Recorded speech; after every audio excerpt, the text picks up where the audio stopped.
namo kurera namo.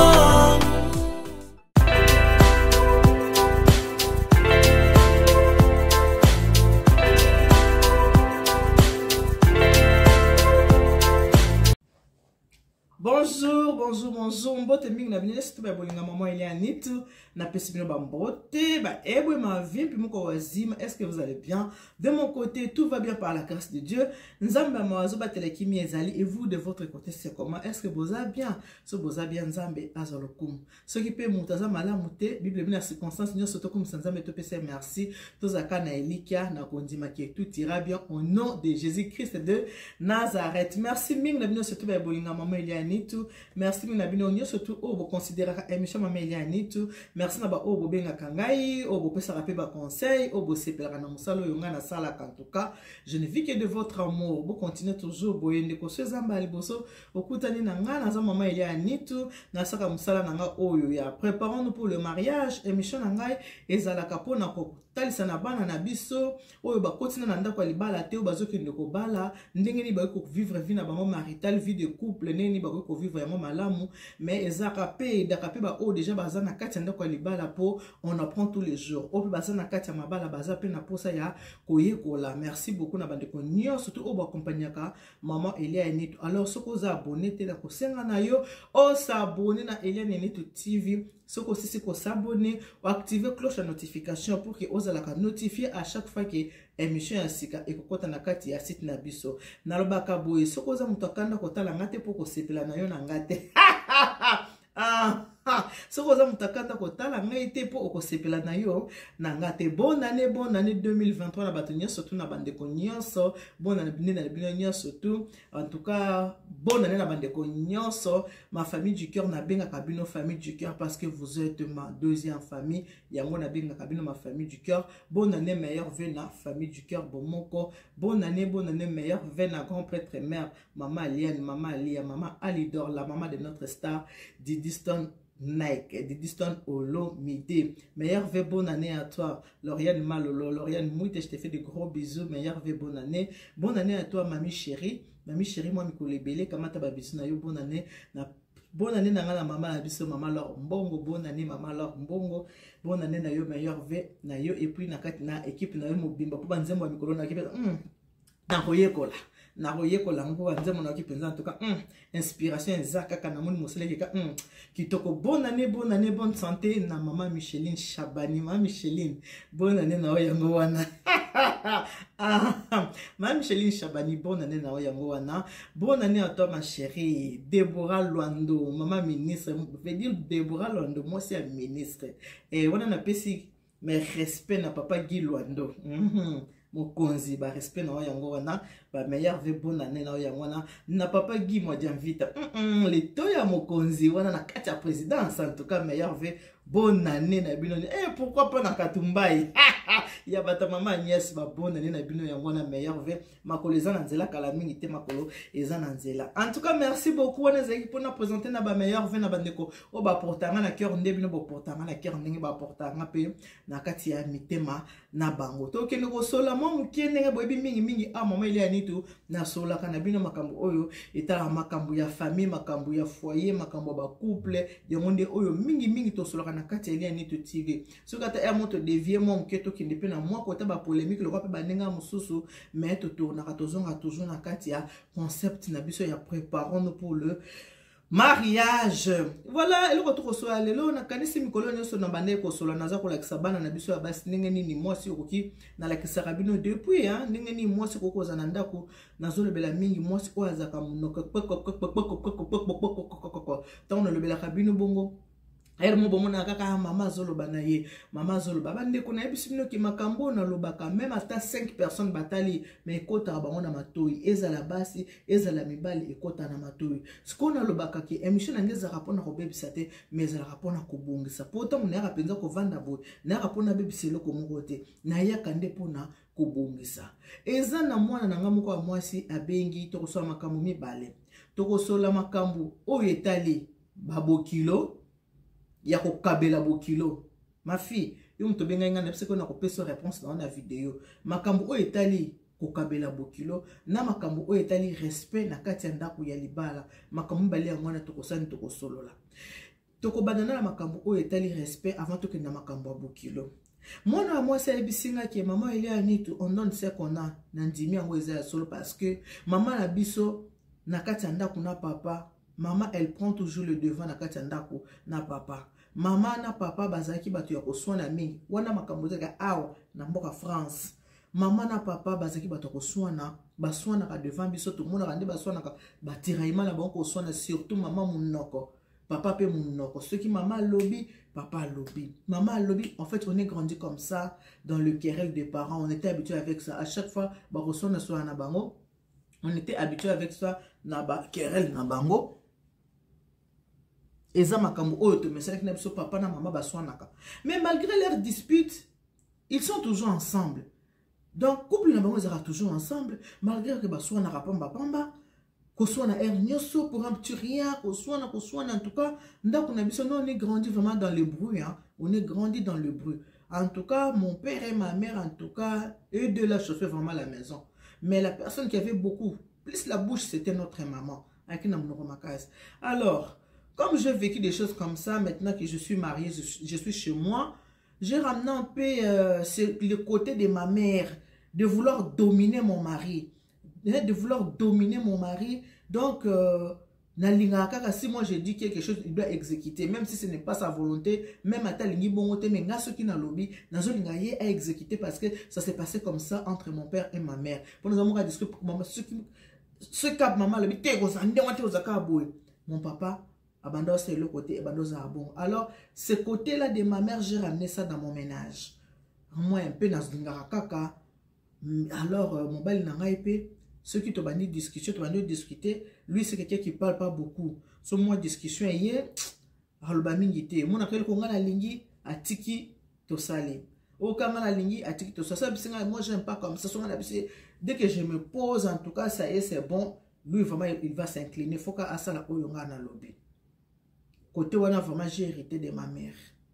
Mais maman kaka ningo lo baka ke vanda sala bilan na yo, ya caractère na yo, ou tu le bango ya pas longtemps, sala bilan, ya comportement na yo, o se comportera ndenge nini, o zalaka ndenge nini, na entourage na yo, na famille na yo tout ça.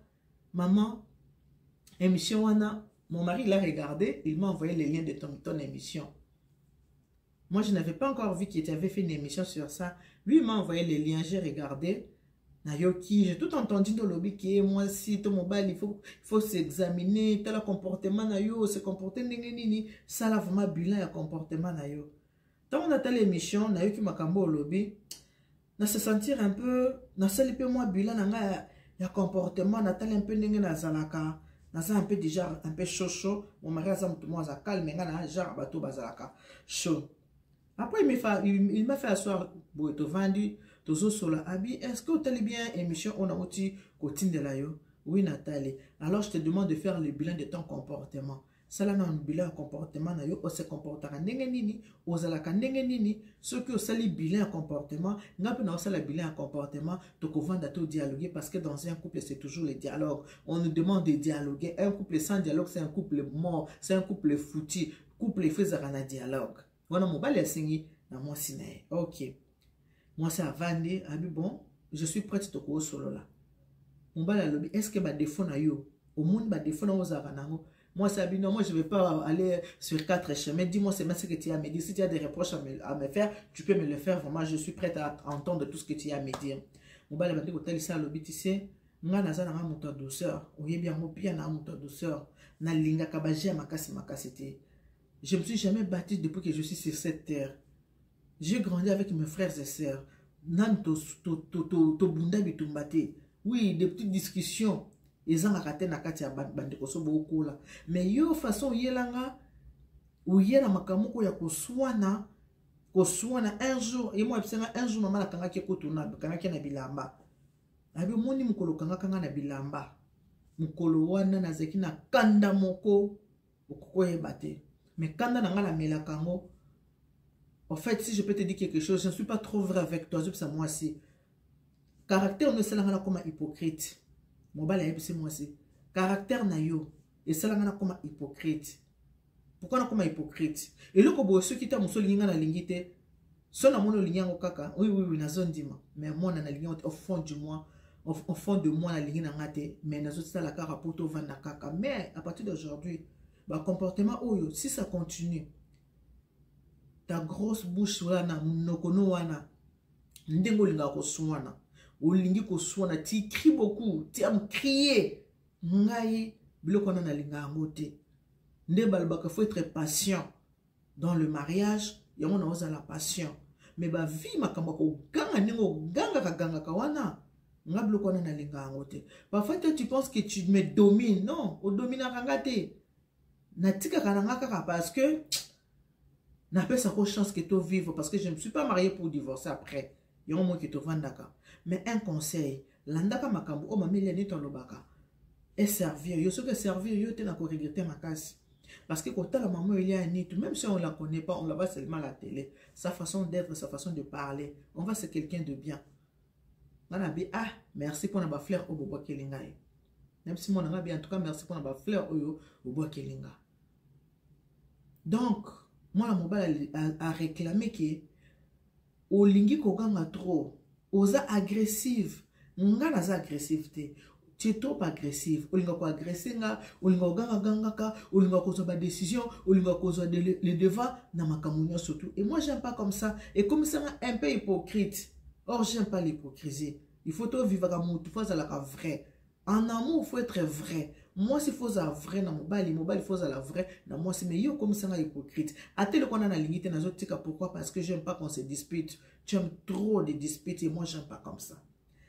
Yangwana maman Eliane ce que je fais dans le lobby et nae ko sala siko examen de conscience ngabi ah donc nenga na créer na zala tout ça non faut c'est ça même sur les enfants c'est moi qui prends toutes les décisions même sur les enfants nga comme dans ba décision kanga fona sala boy il faut ça la boy et quand ça t'a monsieur le comment payer muké parce que mon mari c'est quelqu'un qui est maniaque il est maniaque alinga koza chic toza na bana to bota bana mibale ceux qui to bima ala tisibana mo ngabi ah ceux qui boy tenga nalinga kolatsa ka nenga en fait nalinga ka ko nga nalingaka o kaka nga nalingi on ka nalingi ya sala et je suis comme ça avec tout le monde nalinga ka likambo nga nalingi mutu fa sala ka nga nenga nalingi na c'est un grand défaut abi oui ça défaut maman ça j'ai hérité de ma mère elle est comme ça même dans sa famille alinga ka oya lobby faut ba ko oya lobby oya il fait ça nenga wana donc moi je voyais que ma mère même dans sa famille elle a dominé tout le monde alors on a mon caractère wana na nga pena zala bongo même dans la belle famille na nga zala kaka ndenge wana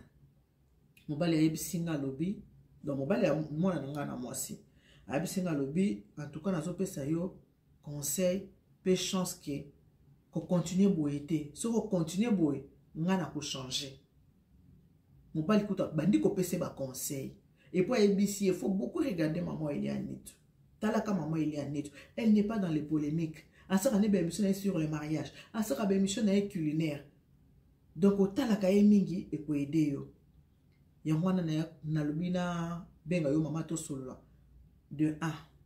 Deuxième point ebisenga maman moni et le cas nga kuka kolobela été poto bana déjà ko solo bon tu vois maman moni maman na bango wana sko moi ça bandi ko ebisanga pona sa belle-mère.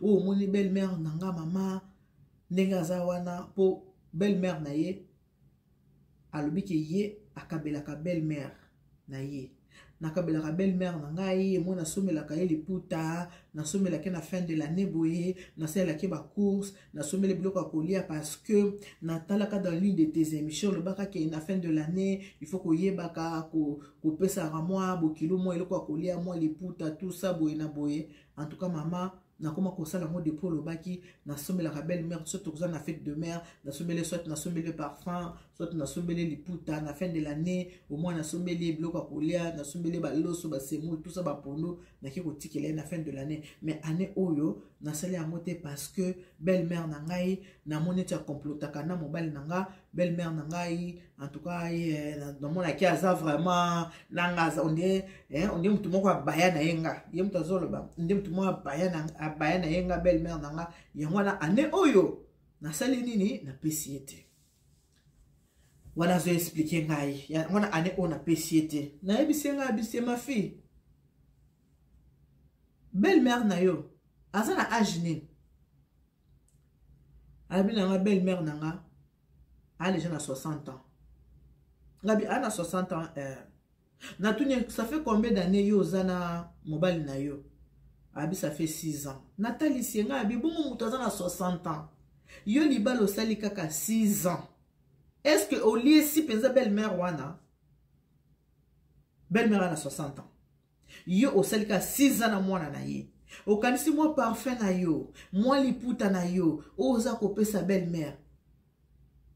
C'est rien. Na ane pese liputa mbala moko. Na ane pese parfum mbala moko. Na ane fin de l'année osomele moi loso. Loso mo zala combien? Semoula mo zala combien? Carton mo sosa wilki ezalaka combien? Soko osomeli. Osele loko moko na kati ya vie ya belle-mère na yo te. Na yebisi eloko moko osali na vie ya belle-mère na yo ezate 6 ans, mouta na 60 ans. Yo yebeka côté ya vie ya moi na ye, il y a de cela 6 ans. Au kabele pendant 6 ans, mais c'est rien. Au cours tout à tout l'autre qui na kabela qui coûte n'engagez na année on a PCT pour na moni aza hypocrite na moni vraiment tia bayanga ne tpeza linganga te. Na yebisi mais wana yo moko mutozo bebisa. Ya za mama bokilo, yo ndozo bebisa. 6 ans na yo kabele une fois na année zelo ko moko te. Nga bisi lo ce qui nous allo c'est ça la belle-mère na yo le côté liputa na yo c'est la belle-mère le côté pour alata monta déjà na 60 ans 11 à 70 80 mon koliwe voya sanini akende donc osé le comment malongo c'est il était ya on a pese bino conseil bandeko bota langa surtout bana nanga ba jeune nanga bana nanga obolinga mama ile anitu na yebisa kabino na zo yebisa kabino na lobaka pe na bandela kake moi si oyo babali asala ka guerre na belle-mère na été auto bengi bokilo basala ka bitumba na bokilo te jamais moi c'est libala ko sala bitumba na bokilo olonga okolonga te okolonga mama bokilo te moi c'est ko kolonga mama bokilo azate biso nyoso opa ba mama bokilo tozaka na lozito ya ba Kongo ozaka na komikitisa mama o aboti mobile ba mikitisa kaka pa ya mama nalobaka ba semeki baboma libala te semeki boko opotana makobumelo libala ta ko vandisa ndeko nete ke yo frère nanga ngalo bana za sunde konote ou bien moi solo bien leki no bien ya na yo wane simbaka te mais mama bokilo te bo respectera ba mama bokilo. Oh, ma belle-mère, elle est un peu chiante. Yo que non, bala moi, mon monde est chiante. Mon bala qui belle-mère, au bala qui m'a bokilote, au bali moi nanaye. Il faut accepter nenga zali. Tant yo au bali na opé sebino sous conseil, vous en a 4e jour pour le mariage. Bana nanga ya basi. Tant yo bali, mon bali a bali yo. Au côté na famille moko. Yonde, ça te de t'adapter. Oh, adapter mode de vie à famille wana. Oko na kati na bango adapter ndenge nini bango ba vivaka. Yope oko na kati ya famille na bango. So na kana conseil mo na pesa kabino na baake. Semeki ba komisa ki camarade te. Semeki aza semeki faut que tu place ne ya semeki. Belle-sœur na yo, beau-frère na yo, vous en avez respect na bango, c'est mon beau-frère, c'est ma belle-sœur, vous en avez limite. Et puis conseil gratuit. Okokoza na camarade ou ta camarade ya belle-sœur na yo. Camarade na yo asa camarade ya beau-frère na yo. Yo na belle-sœur na yo bokoza na ba ami en commun te. Yo na beau-frère no bokoza na ba ami en commun te. Eza mabe alors mabe. Eza kapiente. Kozala te oza camarade nanga ape camarade ya semeki nanga. Mabe makasi. Po oya bandozo pa na yo akina pa semeki. Azo pa semeki aye pa na yo. Ako comme élément perturbateur. Akobana ko perturber bino. Il ko na fo osaka na très attention. Camarade na yo à cause de camarade à semeki na yo te. Camarade à semeki na yo à cause de camarade na yo te. Azam ta bonjour moni santé boza bien. Bon malam ça va tout va et soukeli wana. Mais beaucoup aux la camarade te na pesa bino toujours conseil wana. Et puis belle maman basala ki garte. Maman bokilo ba buntseke bitumba te. Ata soko zo kabela ye, ata sozo pese nini. Aza maman, faut que tu ne place à bon maman, à côté la maman bokilo ba bundisa kaete, basala kana guerre d'esprit te, maman bokilo, olingo ba taliba na yo, il faut zana komi kitisa, et pas ya maman bokilo na yo, la kisa ki ngape na za mwana lokola mwana o yo boti, la kisa gentillesse na yo, la kisa bolingo na yo, la kisa bolingo ki maman, aza maman, et puis pas maman bokilo pe, il faut zana pe na ba réserve, ozana makambo ko yebisa maman bokilo, non ko yebisa pe maman bokilo, il faut zapper na ba réserve ba ndenge ni ko vivre pe na mama bokilo conseil na zo pesa bino ba jeune bana nga obokoti mabala sika yango wana Siko to qu'est-ce que côté bino ba maman. Bon moni bino ba maman obozaka munoko. Maman oza munoko. Maman omesana ko swana. Maman omesana ko finga. Maman omesana bitumba. Maman omesana mesana koloba trop. Moi natango azokola na yo azomona peut-être que eza bien bizali oza nango. Moi nazu bizali no côté nango ya mabe amemi yango pa na ye. Mais yo sikoyo maman mobali na yo oyebi ndenge domina mobali na yo. Oyebi ne bovandaka na mobali na yo. Mobali no amesana peut-être pende boza wana okomona ta mususu yo dominaka bongo parce que ta mususu yo yaka na ebele koleka mobali poto ebi via poto ndenge ezalaka. Ta mususu na ebele koleka ye, ta mususu yo muto mema mobali donc makambo ezaka ebele. Sikoyo mwana landi bizaleli wana amabe. Bizaleli wana mwana amemi yango pa mobali ne metala mobali alobi ke ngai na koka ko supporter boyete. Na 6 ans auto vandi. Na ba comportement boye, agressivité oyo ngai na kokoka yango te. C'est plus fort que ta fille. Maman, yo poko talanga po moi na baki son na sali émission, abi maman so sali émission na otinda la maman na nga lien po maman na nga pa yoka. Agressivité eza mabe makasi. Bana batalaka. Makambo ezoleka na ndako. Maman fingi papa. Yango kamba lobi maman ta fingi papa, papa qui parate. Yeke ko finga mobali équipé. Maman ta kanyi mobali na bilamba, papa basona ki sili. Mais ye, mobali azo supporta ngote. Bakanga makabinemi na ndenga osakana te. Moi sina mobali boko kanga mabinemi te. Liba leze loko ya esengo. Yango na ba maman obozana na ba comportement abo bozana bano bazami ke. Bolinga te bo bundaka na miso abana, bolinga te bo sona kana miso abana, bana ba mona ka ba discussion ba dispute na bino, ba ko finga na ya ba mama, na ya ba papa. Na miso abana eza mabe parce que bana bake bazokende ko reproduire makambo bino bozo sala. Nzoka yo mobali na yo asa mesana na vie wana. Mais mwana epa yake ko bala mobali makambo wana zoko kamote akokomesa na mote eko bebisa libala mwana yo.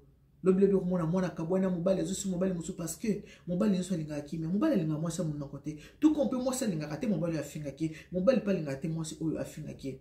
Ba bolingo za na ndenge na ndenge. Yango na ote ya na bana nga botalanga me bandeko boza mikolo ata soko za nzete ya kotengama ki oso tengama mais malgré ko nyoloka te mais sale fort olo bate na continuer ba bizele la beauté eza mabe po bana nga ba ko reproduire molobi écouter bango na katia ba vina bango agressivité eza rapona moi c'était moi ça bonga ta za l'agressive. Moi si basale azala la douceur. Moi si foza na douceur. Mobala koza ne mutu mais douceur na yo moi si ekosani ni ekokitisa mobali. Mbile bela emba. Douceur ezali kisi ya bolingo. Yeba sekele na yango. Pona kokanga soki sentiment blo mo ndingo na mbile bela ayemba. Moi c'est faux na douceur. Mi balinga te baso bazaka agressif. Non, agressivité za mabe. Ko sona mukena mobali, okangi mobali. Ou bien moi si moko la mukana tongo bandi ko swana pour un petit rien. Ko swana ko loba. Ça fait mal aux oreilles, ça fait mal aux oreilles. Tout le monde a kabana mikia awa, bu mona kabana bazaka ana poto. Ata papa na mama ba osola ka tu me fais mal aux oreilles. Tu me fais... Mais pourquoi tu cries? Ngala bakoko. Sotement, mamie me parle un peu plus doucement. Oh, soit un téléphone. Mais mamie, mais pourquoi tu parles fort? Yo mon akolo ma kasite. Mais mamie, tu parles fort, parle un peu doucement, mamie. Oh, ozo mona. Bana bazo boya. Bazo linga makelele te. Alors yo moi si déjà soko oza moi si hein, une femme. Ce qu'on est agressif, on a rondé. On a rondé une femme querelleuse, une femme qui crie toute la journée. Vous avez un non. Et à qui to côté? Moi ça bon na oganga ta. Moi ça bon na koza kimia. Moi ça bon na kimia. Kimia, la paix. Et on est sarabino. Bible est n'enviez pas ceux qui font le mal. N'enviez pas ceux qui font le mal. Et le kola mwana oyo. Papa na mama baswanaka. Papa zalaka wana. Maman azalaka papa qui n'a raté. Mais tant où il y a un comportement à côté à ma bé, côté à maman. Aki nango pa na ye. Moni mobali avandisi abimisi le oza kati ya motema ki nga boye ngai. Pa na ngele kate. Maman boye ngai na lingaka nanga yango te. Alors moi nanga sala makasi, tu veux conserver ton mariage. Oyo mobali alingite ko sala yango te. Lokola lingi bongo te ko sala te. Et puis pour na bana nyoso bo talanga. Ici, c'est votre deuxième maman. Maman, il y a une tout la reine mère qui m'a qu'un caca. Qui m'a qu'un caca, ça veut dire autre chose. Bana nanga bo talanga. Bozala agressif te na mibali na bino. Moi ça bonga koloba na kimia. Moi ça bonga na koganga te. Koganga koko ya une seconde sili. Mais ala teke yo mesena ka koganga ona rava mulai. Koganga. Ce n'est pas bien. Ça fait mal aux oreilles. Tout le monde ne supporte pas. Mon ne supporte pas ngote. Ngane naza apena le téléphone ceux qui na solo na mutu na téléphone na remarqué que ozwaka nga tamulai au moins tamusobe nga na oyambate pona bi oso na zuye ou bien so na yebi ke tan ozo na téléphone osanga makambo ko intéressé na te mona pe na zuye na nga pe yo te na téléphone na dévoiler bino secret tamuso mona obenga nga 4 fois na oyambate ba ki na kimaka na ngayo na nga na oyambate na okimaka nga. Et maman na bingo vraiment 4 fois pona sina solo na moi déjà que tu parles trop sozo ba mingi pa na nga bon moi je suis dans le mingi na bona ko yamba ba musu pe bazana bloquer bango bon besoin de a bloquer na bloquer parce que tu parles beaucoup ou le baka trop na ma comme sozo ba eza ko intéressé ngate au moins po na ke ka côté bloqué koloba mingi bloqué tu parles beaucoup je te bloque tu es agressif je te bloque comme ça. On a dévoilé bino. So moi on a bloqué yo yeba ki na bloqué parce que tu parles trop. Et on a bloqué nanga yo. To ozala ka agressif. Et on a bloqué yo pona bi na tel comportement na yanga si batale blocus. Et là moi je peux bien. Je te bloque. Fallait pas ayebo. Pour les jaloux bloqués, bloqué. Voilà, c'est ça, c'est simple.